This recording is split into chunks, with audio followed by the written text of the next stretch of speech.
Donald Trump has to let it linger as he hangs on for Spain's World Cup celebrations. For the second time in as many years, the U.S. president made sure he was a part of a moment of triumph he had little to do with. He did it again. There was a World Championship trophy waiting to be held aloft at the same gargantuan stadium in East Rutherford, New Jersey.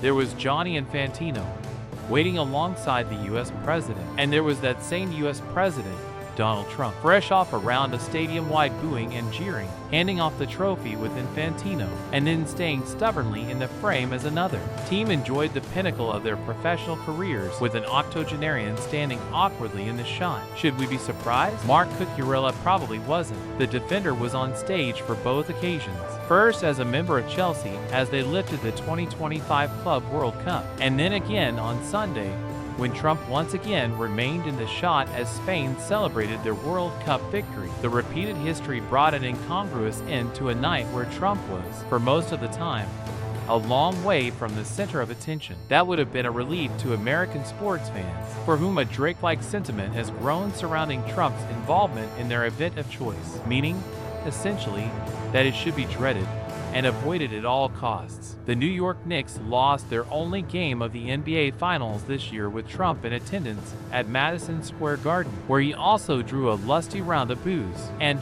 earlier in this World Cup, the U.S. crashed to a 4-1 defeat against Belgium in the last 16 after Trump called Infantino in a successful bid to get striker Folarin Balogun's red card suspended. If Trump had a similarly ruinous effect on Sunday's World Cup final, it was in a cosmic sense. Trump watched the game from a glassed suite, along with Infantino, Spain's King Felipe VI, Canada Prime Minister Mark Carney, and Mexico's President, Claudia Sheinbaum. The U.S. Secretary of State Marco Rubio was also in attendance. At one point in the second half, Trump was seen conversing with Carney. What unfolded on the other side of the presumably bulletproof glass was 120 minutes of punishing, physical football, an enervating match that practically cried out for a side